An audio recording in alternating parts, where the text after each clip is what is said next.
Manchester United 1, Leeds 2. Brother, where do we even begin with this, bro? Where do we even begin, bro? Because I've been on an emotional roller coaster today. Emotional roller coaster, fam. Like that was well and truly a game of two halves, blood. Like, bro, I've been to the moon and back. You know what I'm saying? The way that we started, yeah, the lack of match rhythm, it's horrible. But we've seen that throughout Michael Carrick's tenure, really. Do you know what I'm saying? If I think back here, first two games, Man City and Arsenal, we pretty much played, I think, back-to-back weekends. As soon as we started to get little breaks in games, we were done for, bro. Like, we could see it in the way that we started games. I can't remember the last game that we actually started well. We probably have to go back to that far. I don't blame the manager for that. Because if I think back to the previous games, from what I remember, the first half an hour, we've been pouring all of them. I think the games that we drew, I think the Fulham and the West Ham games, correct me if I'm wrong, I think those were both midweek games after coming off weekend games, and then people were saying, we can't do the 2 games in 3 days or 4 days, people complaining about that. But then you go on the flip side where we're having a week and a half, 2 weeks, 3 weeks in this thing in between games. The match rhythm's just not there, bruv. And the manager can't be blamed for that. I know there's certain people out there that want to blame the manager for everything. Cool, innit? You do that. I'm not going to do that. As much as it was an emotional game for me, my head was fried and I felt loads of different emotions, man's going to try and recollect things as balanced as I can, because people love to just go way too far. Like, a player makes one mistake and all of a sudden they've had a bad game. This is what these men do in it. I'm not trying to do that here. The lack of match rhythm was there to be seen. I think that, yes, that comes from a lack of game time, but also it comes down from, that came from also tactically the manager set up wrong today. People are saying it was the wrong lineup. You could argue, yeah, that Mbumo should have started instead of Sesko. I thought he was going to start, bro. Like, I've got Mbumo in the graphics. Like, I thought he was going to start for sure.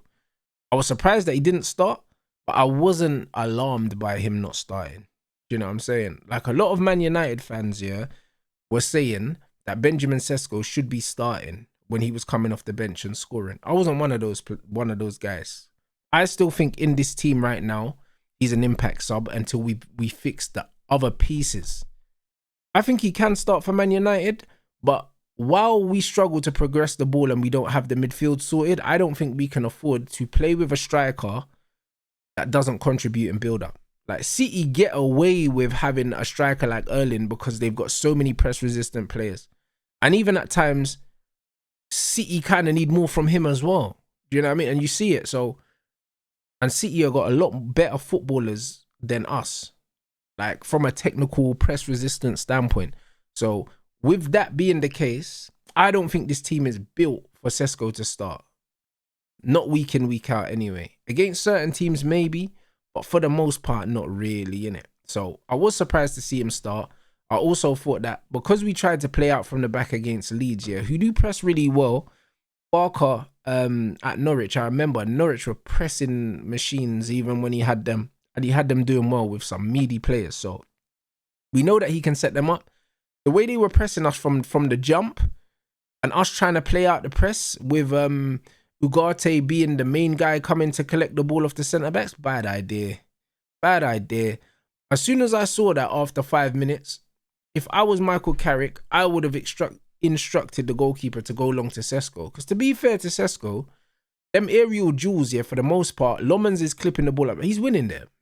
And a few times he did win them today. But for some reason, Carrick was happy to see these guys continually try and play out from the back.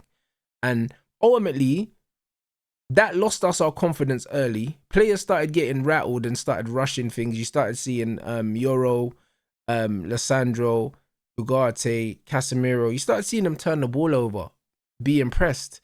And I blame the manager for that, because we should have definitely bypass that first phase of build-up because it wasn't working, and it was clear it wasn't working early. Leeds look sharper. Obviously they've played more recently than us. They look sharper. They look like they was on it. And once you see that as a manager, you have to adapt, bro. Like, he just let us cut our own throats, innit? The manager. The 2 goals that we conceded, yeah, there were fouls in the build-up to both of the goals, bro. As much as we were getting pressured, and Leeds were definitely the better team for, I'd say, 55 minutes. 55 to 60 minutes, they were better than us. Like, no denying. But, bro, the first goal is a blatant foul on Lenny Euro. Like, Calvert-Lewin leads with his arm and doesn't win the ball and takes Lenny Euro out, and they score.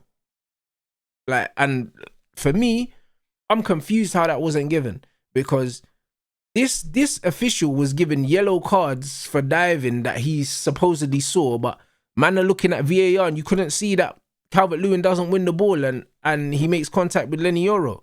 Like, how do you see certain things and don't see certain things?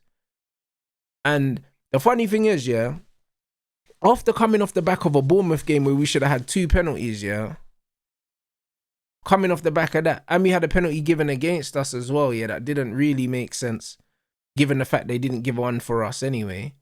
It's like, I'm just like, yo, these men trying to do us over? Are they actually trying to do us over? Or is it a thing where they think the relegation race is going to be more exciting if Leeds win, bro? Because don't get it twisted, I think everyone that watches football right now, yeah, that don't support Arsenal know that this season's rigged. They know it already, innit? They know, it's obvious. Because when you see what's going on this season, like, there's too many of these weird decisions being made, yeah, that are influencing games. And no one's getting punished for it. Too many of these weird decisions are happening, bro. You know what I mean? The inconsistencies are weird, innit? So we already know what these men are doing anyway. They're blatantly manipulating results. It's obvious. Like, sometimes they're choosing to use VAR, sometimes they're not using it. Like, Calvert-Lewin gets fouls Euro in the lead up to the first goal. The second goal, Bruno gets fouled. Yeah, cool, it was in the other half, but they go and score from it. And don't get it twisted, Bruno's rolling about here and he's making the most of it because he's probably thinking, hold on, I've got fouled here. I can't believe they've not given anything. And yeah, cool, he overdoes it with the rolling around, but he's blatantly fouled. It's a foul. So it's one of them ones where there's fouls in both goals that have not been checked. Neither of them been checked. And I refuse to believe it's a coincidence because it keeps happening to man. Keeps happening to us. So I don't believe it was a coincidence. And that's not to say, yeah, that they weren't the better team, yeah, at that period and we wasn't riding our luck, but blow the fucking whistle, do your job, innit? Like, that's all man are asking for. Do your flipping job. Didn't do it. We ended up conceding 2 goals. Goals that we probably did deserve to concede based on how we were playing, but in football, you don't always get what you deserve, bro. You don't always get what you deserve. It doesn't matter if you're playing well. Just because you're playing well, you don't have a God-given right to score, bro. That's not how football works. The ref's got to do his job. This guy was taking the piss today. We were the home team and we didn't get anything. I ain't seen nothing like it. Do you know what I'm saying? Like, I grew up in a time where football fans were always moaning, saying, oh, United, typical United home refereeing and all of that. Brother, we got nothing today. Like, nothing. Like, it was a mad thing. And then Lisandro goes and gets sent off. And it's like, that's never a red. Do you know what I'm saying? It's never a red card. Like, in my head, I'm like, Lisandro, why are you trying to grab my man's hair anyway? It's stupid. You're giving a ref a decision to make. But the more I see it back here, I don't even know how intentional it was. Because it's not like he had hold of man's hair and he pulled him and pulled man's head. It looked like man's fingers were just in his hair, bro. Like, I don't even know how intentional it was. I don't know. But it's still dumb, like. Do you know what I mean? Worst case scenario, yeah, it's a yellow card, yeah, and a talking to, but how that's considered as violent conduct is crazy. So he's going to get a 3 match ban for that. The same ban that you would get for 2-footed someone and going over the top of the ball and potentially nearly breaking someone's leg. He's going to get the same ban for that. And this is where common sense needs to prevail, bro, because that's never a red card, bro. And for me, that's the difference between us losing, drawing, and winning the game today. Because I genuinely believe, yeah, as bad as we were, yeah, for the first hour, if we have 11 men, we probably win that game. We probably do. Because when the momentum swung, if we had an extra player to put on an extra attacker, we would have done Leeds. They ended up clearing a shot off the line, and their goalkeeper ended up having to make a few saves and that. And in the end, we was kind of unlucky to maybe not get another one in the second half. And that's exactly why they say football's a game of two halves. Because as bad as we were, bro, and I'm not getting away from the fact that we were poor. As bad as we were, we could have got something. And this is why I'm not as mad now as if the game would have finished the way it started. If the game finished the way it started, I would have been absolutely seething, and I'd have been ripping everyone apart. Because really, like, up until that point, there were no good players. Everyone was poor. And this is why I believe it was because the game plan was wrong, and also because the players were lacking match rhythm. And you can't blame them for that. You can't blame the manager for that, because there's nothing you can do. Training doesn't replicate match intensity. It doesn't replicate the speed of thought. It doesn't replicate the pressure. It doesn't replicate any of those things. It doesn't replicate the momentum as well, because the crowd are there. It doesn't replicate all these things. So I don't blame Carrick. I don't blame the players for that. It's something we're going to have to deal with, because we made our bed, innit? Before Carrick came in, we got knocked out these competitions. So now we have to fucking deal with it. We have to deal with it. But the substitutions, people complaining, saying the substitutions weren't quick enough. I believe that if there was no red card, we would have seen different substitutions. Nothing the manager can do about it. Could he have made substitutions at halftime? Yes. But again, how often do you really see them made if there's no injuries? You don't really. A lot of managers like to give players 10 minutes. They like to give them 10 minutes to see if anything changes after the tactical tweaks and the talks. And to be fair, the second half, we were better. So, I don't know, man. It's an annoying one.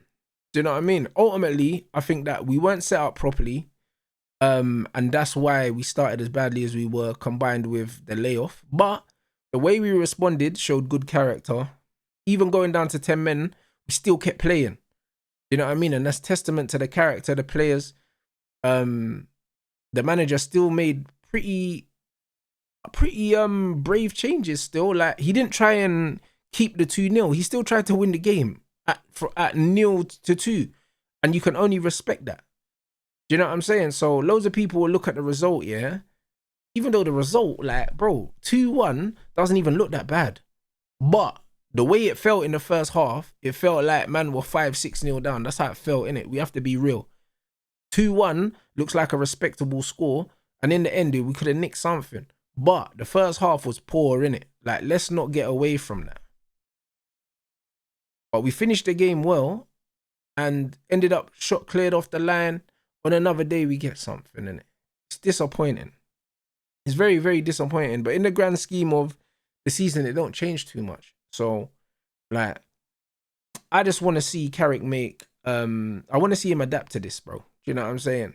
Like, my belief is that Mbeumo probably comes in for the next game. I think Carrick's still... not Carrick. Maguire's still suspended, and now Leach is still suspended. So, it'll be interesting to see the back four he plays against Chelsea. It'll be interesting to see if Kobbie Mainoo's available on the weekend. There's loads of things that we don't know now, innit? But what I'm not going to do is I'm not going to catastrophize and go on like it's the end of the world, bruv. Like, it's not. It's far from it. Like, we learned today that the squad balance needs improving, which we knew. We need midfielders, which we knew. Because again, yeah, if we had the right profile of midfielders, we're able to play out against this Leeds team, and we probably beat them comfortably. We struggled in the first phase, and it's because we know that Cass isn't the ball-playing midfielder, and without Kobbie there, Ugarte is not that guy. So we need to address the midfield in the summer. We already knew that. So again, that's not really something specifically you can blame the manager for. Like, the frailties that we do have in the squad, and also the fullbacks, we saw it today. Do you know what I'm saying? So, if you're being honest, nobody learned anything new, innit? So, this result is embarrassing, but we've not learned nothing new, bro. We go and we win on the weekend. and then nobody remembers today. Like the goal is still the same, bruv. Champions League football.